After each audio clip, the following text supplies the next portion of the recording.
Fala pessoal, hoje é 9 de junho de 2022 e eu vou conversar hoje com vocês sobre a profissão que é parabenizada, o porteiro.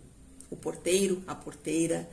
Então nós vamos falar aqui sobre eles e numa trajetória na seara trabalhista. E, na minha concepção, uma das mais evidentes ao longo do tempo é o acúmulo de função.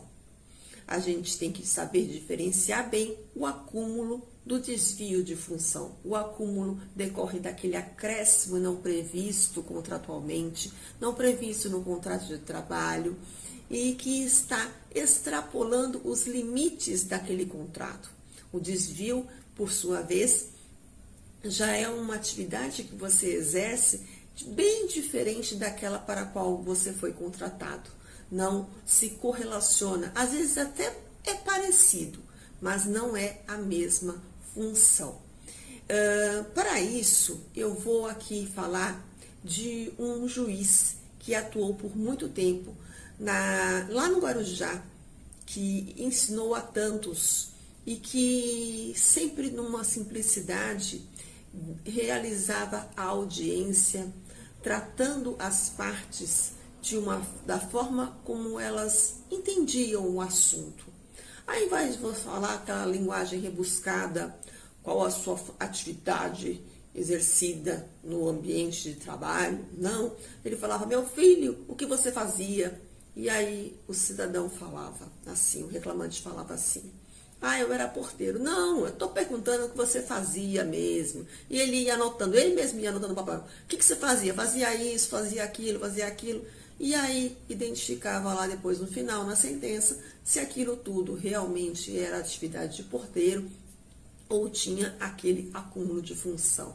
Muitas pessoas pensam que porteiro é aquele cara que pega a chave, leva a chave para cá, pega a minha chave, entrega a chave para fulano, leva a chave para ciclano. Não, não é isso não. O porteiro ele tem uma responsabilidade patrimonial dentro do ambiente de trabalho.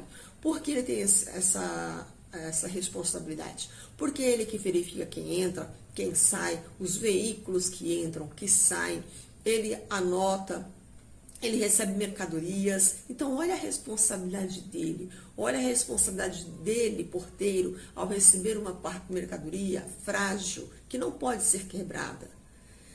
E agora com a LGPD, Lei Geral de Proteção de Dados, que ele tem muitas vezes, muitos condomínios aí já estão aí bem aptos no exercício da LGPD, e aí essa identificação toda da pessoa que está adentrando ao condomínio.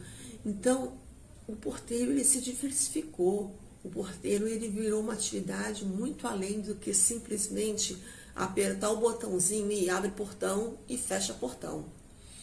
Então, nós temos que ter a cautela de não passar dessa função para mais uma além daquela para a qual ele foi contratado e não está previsto no contrato de trabalho, para que isso não acarrete acúmulo de função. Mas aí vem a jurisprudência e diz assim, este rapaz, fulano, reclamante, exercia a atividade de porteiro e também constantemente a de faxineiro. Usava cândida, cloro, detergente, bota, luva e por aí vai. E aí você pega e fala assim, eu não tenho testemunha para provar isso.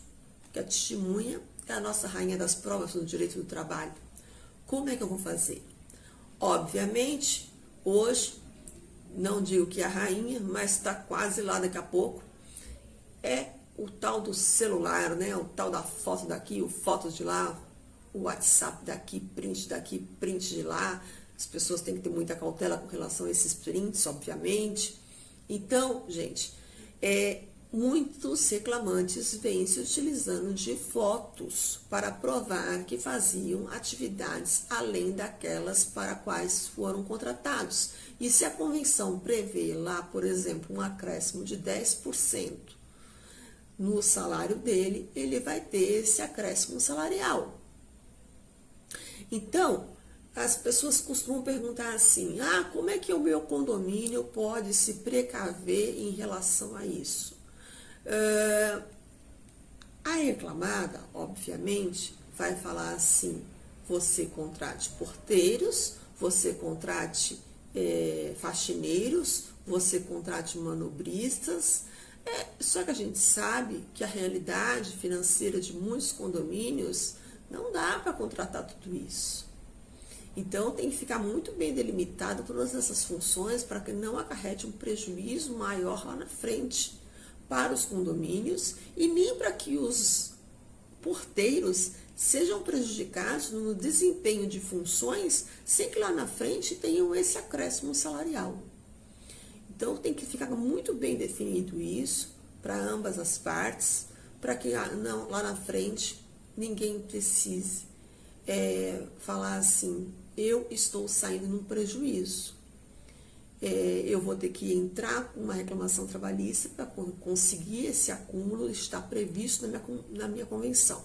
Se não está, o TST vem decidindo que não há que se falar em acúmulo.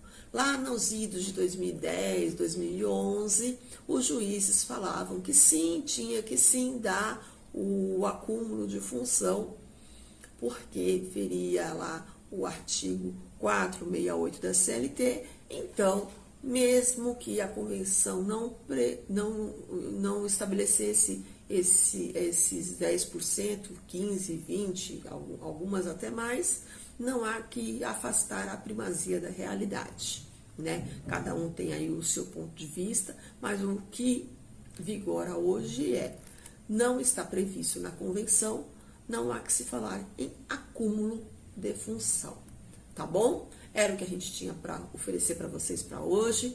Um grande abraço, fiquem com Deus, uma noite maravilhosa para todos vocês.